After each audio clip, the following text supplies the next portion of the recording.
Oi, gente, tudo bem? Olha só, a gente voltou em dezembro, né? Como é que pode um negócio desse? Fica um pouquinho de nada sem se ver e quando vê já está no final do ano. Esse mês, esse ano, na verdade, ele passou numa rapidez que eu nem entendi. E aí a gente já está na última aula juntos. Eu tô aqui emocionada e vocês vão ver que eu vou ficar mais no decorrer da aula, porque não tem jeito, essa sou eu. E a gente vai falar um pouquinho sobre tudo que a gente falou desde junho. A gente falou desde saúde, sobre formas de propagação do calor, entre outras várias formas de estudo de ciências. E eu vou tentar fazer um compilado de tudo que a gente viu. E aí, caso você tenha alguma dúvida, eu aconselho que volte nas aulas que estão lá no YouTube e vai dar tudo certo. Vamos lá?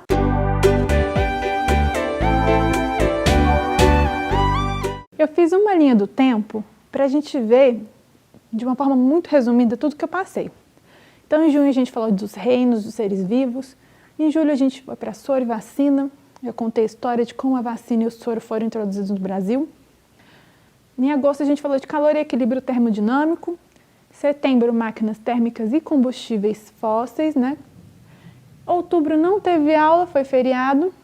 Aí a gente perdeu uma aula, mas tá tudo bem. Novembro a gente falou de atmosfera. E agora em dezembro a gente vai falar de tudo isso. Vamos lá? Para dar aula, eu dividi todo esse conteúdo em dois eixos, do micro ao macro. E aí pode parecer estranho, porque reino eu vou colocar como micro e calor como macro. Porque tudo depende do referencial, né, gente? Então, se a gente for ver de acordo com o tamanho do universo, que é infinito, tudo que tem aqui na Terra é micro. A gente é como se fosse um terrário bem pequenininho no meio do universo. E aí eu coloco calor e equilíbrio termodinâmico, máquinas térmicas e a atmosfera como macro, porque é tudo isso que envolve o micro, tá bom? Então, vamos começar do micro. Reinos, soros e vacinas. Lá na aula de junho eu trouxe para vocês o conceito de divisão de vida do Linneu, de Carlos von Linneu. Quem é esse cara? Ele foi um cientista muito importante naquela época e até hoje ele é tão importante que a gente utiliza esse mesmo mecanismo que ele dividiu a vida em sistema, um sistema de funil, indo do macro para o micro. Então, indo do mais complexo para o mais simples, para o mais específico, né? E aí a gente vê que ele vai da vida, domínio, reino, filodivisão, classe, ordem, família, gênero e espécie. Então, por exemplo, eu posso falar que um domínio é eucarionte ou procarionte. A gente vai ver isso daqui a pouquinho. Eu posso dizer que um reino é plantae, funge, protista. Espécie, por exemplo, Homo sapiens, espécie que a gente mais conhece. E é a nossa espécie.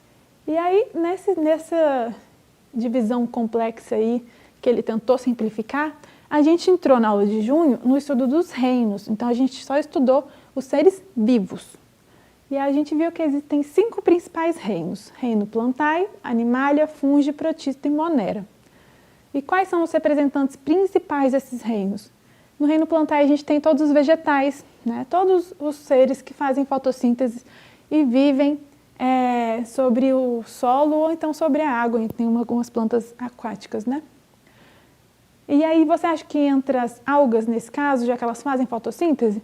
Não, elas vão para o reino protista. O reino protista ele classifica algas e protozoários, que são, na sua maioria, os protozoários são microscópicos, né? E as algas também, mas existem alguns tipos de algas macroscópicas que a gente sabe que ficam ali boiando no oceano, ou então até mesmo fixas nos corais, que fazem fotossíntese e são responsáveis pela grande parte do oxigênio que está na atmosfera, que a gente respira. O reino monera é o reino das bactérias, muito importantes para todas as formas de vida existentes no nosso planeta. Elas compõem todos os lugares, tá, gente? Tem bactéria desde dentro do vulcão até dentro do nosso corpo e são muito importantes para, por exemplo, o nosso intestino funcionar direitinho. Aí a gente tem depois disso o reino animalia, né, que é o reino que a gente pertence, o reino de todos os animais, aqueles seres que dependem de outros seres para se alimentar também. E o fungi, que é o reino dos fungos. A gente conhece muitos fungos como seres decompositores também, assim como monera e protista também é decompositor. Os fungos são responsáveis por fazer essa troca de matéria entre o ser vivo e a matéria orgânica que compõe o solo.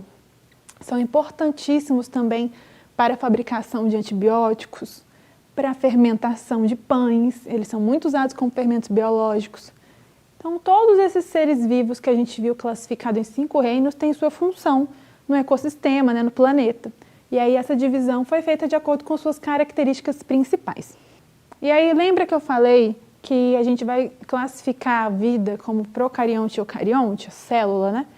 Por que isso? Pro significa primitivo, carionte, núcleo. Núcleo primitivo a gente vai falar que são as células mais primitivas, as células menos complexas. As células das bactérias, por exemplo, são procariontes.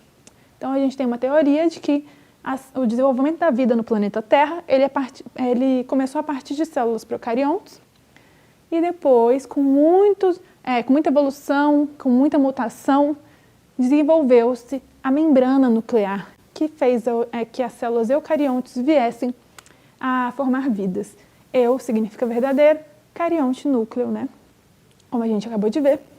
Então, bactérias, árqueas e outros protistas, não todos, só alguns, são procariontes, enquanto plantas, animais, fungos e protozoários, alguns protistas, são eucariontes. Beleza? Então, essa classificação aqui ela vai ser válida para todos os anos de ciências, até o finalzinho do ensino médio, faculdade, dependendo da área que você escolher, se fizer faculdade, você vai ver essa classificação aqui básica e muito importante para a ciência. E aí a gente está falando de células, a gente está falando de bactérias, a gente está falando de protozoário. Vamos falar de vírus também, já que a gente está falando de seres, né? A gente pode falar que o vírus é ser vivo. Tem um grande debate entre os cientistas. E aí eu deixo para vocês pesquisarem e terem a própria opinião sobre isso. Eu vou explicar para vocês o que significa, qual é a diferença, na verdade, entre soro e vacina. A gente falou sobre isso na nossa aula. Teve 2 aulas, na verdade, inteiras sobre isso, que foi muito legal, muito interessante. E eu vou tentar trazer de uma forma muito breve, para a gente não se alongar muito nesse resumão. Então, qual é a diferença básica entre soro e vacina? Soro a gente vai se utilizar desse mecanismo quando a gente já foi infectado por algum tipo de toxina. Por exemplo, quando um escorpião nos ataca, pica a nossa pele e introduz o seu veneno. Essa toxina do escorpião nem sempre precisa de um soro. Se for uma pessoa adulta e forte, com uma boa imunidade, o seu próprio organismo vai dar conta. Mas em crianças, que é o que acontece com muita frequência, né, é muito importante que vá até o SUS, Unidade Básica de Saúde, para tomar o soro, porque o soro ele vai agir no corpo daquela criança, fazendo com que ela consiga se defender daquela toxina. As células de defesa vão trabalhar e essas células estão dentro do soro. Pequenas partículas que é a imunização passiva. Como é que eu produzo o soro? Eu coloco aquela toxina do escorpião, por exemplo, em um cavalo, que é um bicho grande, forte, robusto, e ele começa a produzir células de defesa para atacar aquela toxina. E aí o que eu faço? Eu pego as células de defesa do cavalo, que são muito fortes, encapsulo, ou seja, coloco em pequenas cápsulas, e aquilo ali vai ser o meu soro. Células de defesa capazes de matar o veneno, beleza? Então o soro a gente vai usar depois da exposição ao perigo. E antes da exposição ao perigo, eu quero me proteger para não pegar determinada doença. Eu utilizo da vacina. Então a vacina ela vai conter o antígeno inativo ou atenuado, ou seja, é um vírus meio capenga, meio manquinho, não funciona direito, é velhinho. Como que acontece esse vírus? No laboratório, os cientistas modificam a forma genética do vírus para que ele não consiga te atacar, mas ele vai ser reconhecido. É como se eu pegasse só a roupinha dele e colocasse dentro da seringa para colocar dentro de você. E aí, quando você recebe aquela vacina, o seu corpo vê aquela roupinha do vírus, a capinha do vírus e fala assim, olha só, está vindo alguém tentar nos atacar. Mas ele vai conseguir atacar? Não, porque ele está inativo. Seu corpo vai fazer a imunização, vai produzir células para defender o seu próprio corpo daquele vírus e assim eu tenho a imunização ativa. Então a vacina é usada para prevenir, para o meu corpo saber se defender. Depois eu fico um tempo com o meu corpo ligadinho ali, falando, ó, a gente já reconhece aquela roupa daquele vírus, a gente já sabe como é que ele é. Se ele entrar, a gente bota ele para correr rapidinho. Então, além da imunização ativa, né, porque ela faz com que o nosso corpo produza os anticorpos necessários para a gente se defender, é também utilizado para desencadear uma imunidade duradoura. Então, por exemplo, você toma a vacina do tétano, antitetânica, e ela vai fazer com que seu corpo seja defendido do tétano por 10 anos. No caso do soro, ela desencadeia uma imunidade temporária. Você vai usar para aquele tipo de acidente que você sofreu. Picada de cobra, de escorpião, de aranha. Tomou o soro, seu corpo se recupera daquele tipo de infecção que a toxina vai manifestar. E se você for picado depois de um tempo, seu corpo não está lembrado daquela toxina. Ele não desencadeia uma memória das células de defesa. Então, você tem que tomar o soro outra vez, tá? Lembrando, mais uma vez, que tanto o soro quanto a vacina são formas de desenvolvimento científicos feitos no nosso país de forma gratuita e pública. São recursos do governo que bancam esse tipo de pesquisa, que a gente vê acontecendo tanto na Fiocruz, na Vital Brasil, no Instituto Butantan. E esses pesquisadores como Vital Brasil e Oswaldo Cruz, que foram muito importantes, pioneiros, pesquisadores em relação à saúde pública, trabalhando para que esse tipo de mecanismo de defesa para o nosso corpo existisse. Então a gente tem que, mais uma vez, como eu sempre falo, ter muita consciência da importância do SUS para a gente aqui no Brasil. Beleza? Então, vamos continuar. Já que a gente está falando de doença, de vacina, quais são os sintomas que toda mãe fica desesperada o sintoma que toda mãe fica desesperada quando um filho apresenta? A febre, né? Ninguém quer ver uma criança ardendo de febre, 40 graus. A minha mãe morria de medo, já me botava um antitérmico para eu não ficar ali sofrendo de febre. Porque quando o seu corpo aquece muito, você pode acabar desenvolvendo a morte de algumas partes do seu corpo, das células do seu corpo, que não podem ficar tão quentes. E aí o remédio ele age colocando o calor para fora. E quando a gente sabe que o remédio deu certo? Quando está suando, né? Então, como é a forma de equilíbrio térmico do nosso corpo? Qual é a melhor forma de equilíbrio térmico do nosso corpo? É o suor. O suor libera calor a partir das gotículas que saem do nosso corpo, resfriando. Aquela água do suor resfria o nosso corpo. E esse equilíbrio térmico não acontece só dentro da gente, acontece em todo o planeta. Não que o planeta sinta febre, mas quando o planeta está muito quente, existem mecanismos que o planeta tem de tentar equilibrar essa temperatura muito alta. E uma delas é o nosso maravilhoso efeito estufa. A gente vai ver daqui a pouquinho. Mas antes de entrar no efeito estufa, eu quero explicar para vocês, mais uma vez, né, rever esse conteúdo que a gente já viu, qual é a definição de calor. Se você gosta dessa aula e acha que o que eu vou falar aqui agora está muito pouco, volta lá na videoaula, como eu sempre estou falando. Volta lá e vê com calma, vou falar bem breve. A definição para a física do calor é a energia em trânsito de um corpo para o outro. Então, como a gente tende ao equilíbrio, geralmente vai do que tem mais calor para o que tem menos calor. As moléculas que existem no nosso corpo, em toda a matéria, elas entram em agitação quando está muito quente. Então, quanto mais agitadas estão aquela matéria, aquela molécula, mais ela libera energia em forma de calor. E aí a gente tem esse esqueminha aqui. Extremidade quente, extremidade fria. A extremidade menos quente, menos fria, tende a unir essas moléculas aqui, trazendo o equilíbrio térmico. Então, o calor ele vai transitar do mais quente para o mais frio. E aí existem formas de transição do calor que a gente fala, a gente dá um nome para cada uma dessas formas de propagação do calor. A convecção, condução e radiação são as que a gente vai estudar hoje, as principais. Convecção acontece entre fluidos, gases e líquidos. Então, eu coloquei aqui a garrafa de café porque é um exemplo muito bom. Por quê? A garrafa de café ela mantém ali quentinho o fluido, né, que é o café no caso, ou o chá, o que você colocar ali.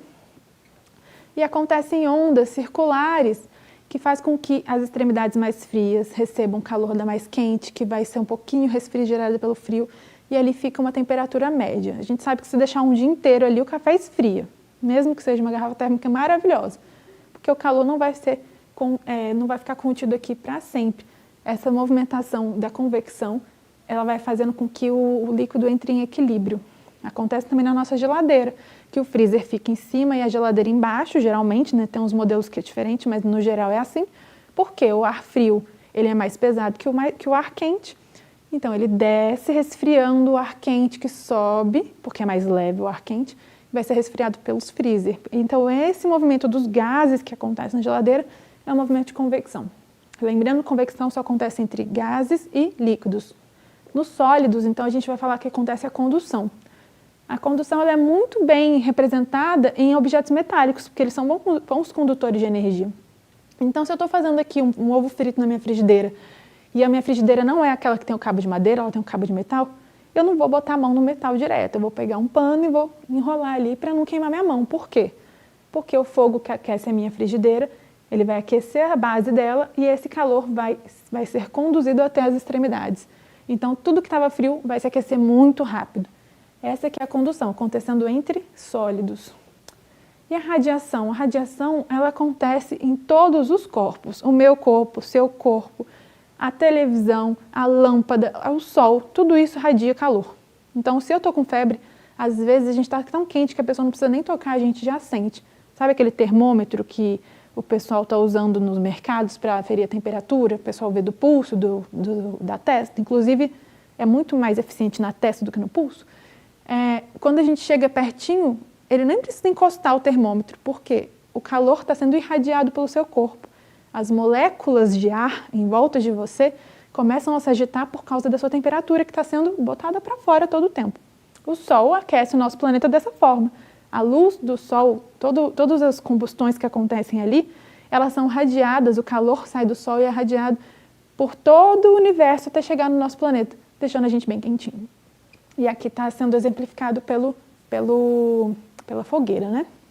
E aí, gente, a gente vai entrar no efeito estufa, na importância desses gases do efeito estufa para o nosso equilíbrio termodinâmico. Esse slide aqui eu trouxe na nossa aula de calor e equilíbrio termodinâmico, vocês vão lembrar, né? A temperatura mais quente até hoje registrada na Terra foi obtida na Líbia, continente africano, em setembro de 1922, 58 graus Celsius. Ah, mas professora, vai que na época dos dinossauros era mais quente. Beleza, mas ninguém estava lá para registrar, não existia ser humano naquela época, né? A gente está falando de desde que existe vida inteligente, nossa vida no caso, né? Que criou o termômetro e que aferiu essa temperatura. Então, eu estou falando de um presente, muito próximo.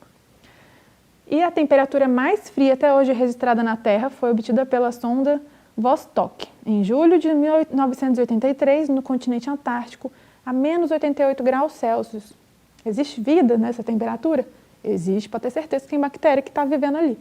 Mas, se nosso planeta tivesse uma temperatura média de menos 88 graus Celsius, ia ter ser humano aqui? Não. Ia ter cachorro aqui? Não. Mas bactéria ia ter outras formas de vida que iam se adaptar a essa temperatura. A nossa vida existe na Terra porque o nosso planeta tem uma média de 16 graus Celsius, que é uma temperatura boa para a gente ter água líquida, né? Porque a água derrete, a água congela, a menos de 0 graus. Então, a gente consegue ter água para sobreviver. E é uma temperatura onde o nosso corpo aguenta, suporta. Se for muito mais quente do que isso, a água vai tender a evaporar muito mais e não vai conseguir retornar ao estado líquido. E o nosso corpo também não aguenta temperaturas muito altas.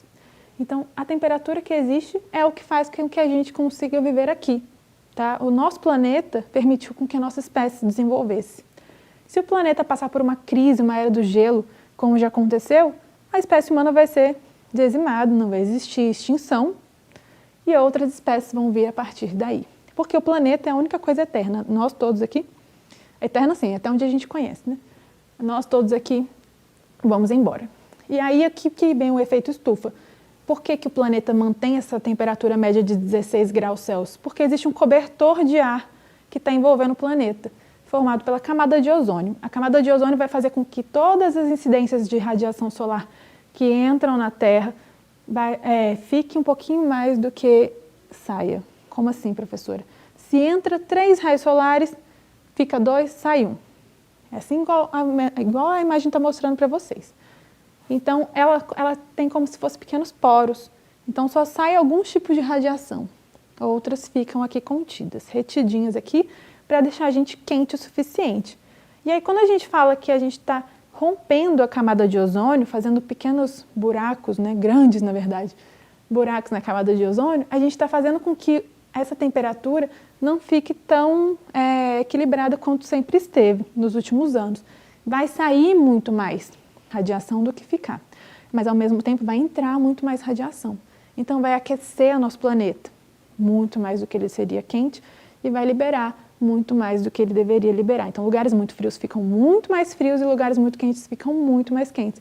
Geleiras derretem, né? Geleiras polares, que são onde a gente tem água doce. Ou seja, a gente vai ter um grande desequilíbrio ambiental. A Terra consegue se equilibrar a partir disso? Consegue, ela é um ser independente de nós, mas a gente está acelerando processos que não deveriam existir, né? Então, é importante a gente entender como que a gente faz para não emitir gases que vão acelerar esse movimento de aquecimento global, que são os gases do efeito estufa. Então, quando a gente, por exemplo, anda de bicicleta e evita andar com umas pessoas sozinhas no carro, que é uma coisa básica, tem vários exemplos muito melhores do que esse, mas uma coisa básica, você tem um carro sozinho, você vai até a UFO, vai do centro para a UFO, você poderia fazer esse caminho de bicicleta, que é muito possível, tem até ciclovia, né, na Rondon, e aí você emitiria menos gases poluentes para a atmosfera. Além disso, você pode consumir de marcas que não poluem tanto o planeta, pesquisar, essa marca que eu gosto, ela é legal, ela é amiga do planeta ou ela polui muito o planeta?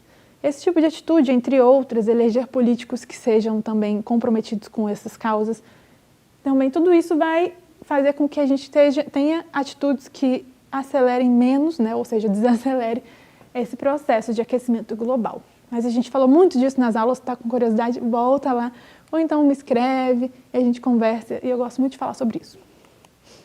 E aí, quando a gente fala então de efeito estufa, aquecimento global, a gente fala de camada de ozônio. A camada de ozônio faz parte da atmosfera.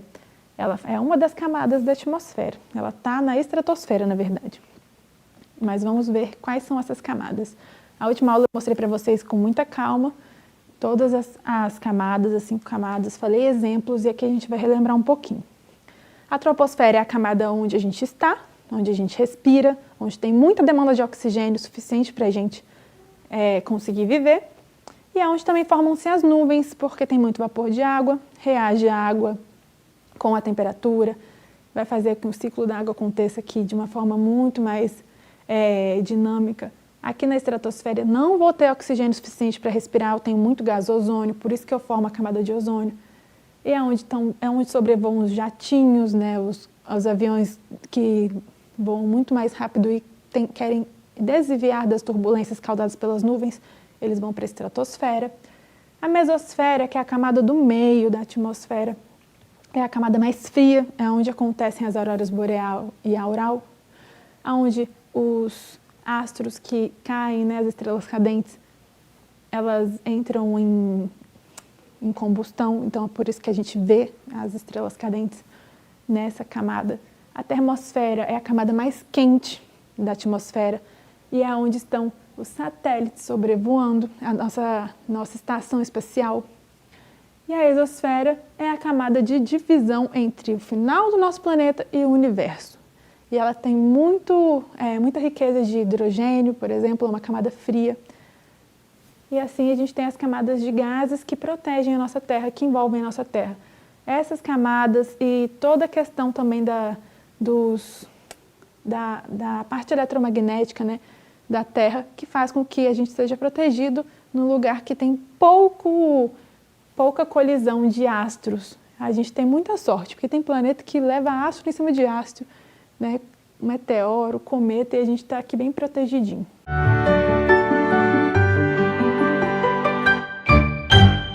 É muito legal a gente perceber o quanto tudo isso está interligado. Eu comecei a aula falando dos seres vivos, da divisão de organização dos seres vivos, os níveis, né, dos reinos, gênero, de espécie, e terminei falando de exosfera e está tudo isso ligado. Todas as camadas da atmosfera, os seres vivos, o nosso impacto ambiental em relação à emissão de gases poluentes. A gente falou sobre isso no decorrer do ano, que eu reforcei muito a questão da sustentabilidade em todas as aulas, a importância do SUS para a gente, eu também reforcei, e eu quero reforçar de novo que nosso sistema de vacinação gratuito e público é uma referência mundial, e que a gente tem acesso a isso desde bebezinho, quando a gente nasce, e toma as primeiras vacinas, logo que a gente sai da barriga da nossa mãe, até nos nossos últimos anos de vida, que a gente ainda tem acesso também ao atendimento público. Pode ser que em algumas cidades seja muito mais rápido que em outras, a gente tem muito a melhorar, mas ainda assim a gente é um exemplo a ser seguido em todo mundo. E isso é muito importante que vocês saibam desde já. e que vocês propaguem a palavra do SUS, né? A defesa do SUS no decorrer da vida de vocês. Porque em nenhum lugar onde a saúde é paga, a gente tem uma qualidade dessa forma, gratuita, de acesso livre. Qualquer pessoa, tendo dinheiro ou não tendo dinheiro, tem direito e acesso ao SUS. Lembra disso e propaga essa palavra, porque vale muito a pena a gente saber. Não adianta a gente ter muito conhecimento e não ter saúde, né? É bom a gente ter saúde, é bom a gente estar vivo, para a gente dividir o que a gente tem, o que a gente absorve e o que a gente aprende. Eu fico muito feliz de ter chegado até aqui com vocês. Foi um momento de muito aprendizado. Eu sou muito grata, de verdade, porque eu aprendi muito nesse processo. Nunca imaginei na minha vida dar aula na televisão e a gente tão tá perto, mas ao mesmo tempo eu sinto muito carinho de vocês. Eu queria muito dar um abraço em cada um, mas a gente só vai ter que esperar um pouquinho a vacina chegar. A gente está imunizado e aí então a gente se encontrar de novo na sala de aula, na rua, numa feira de ciências, quem sabe, ou até na faculdade no futuro, né? Eu espero que vocês tenham gostado desse período, eu estou muito feliz e a gente se vê logo menos pela vida. Um beijo e até!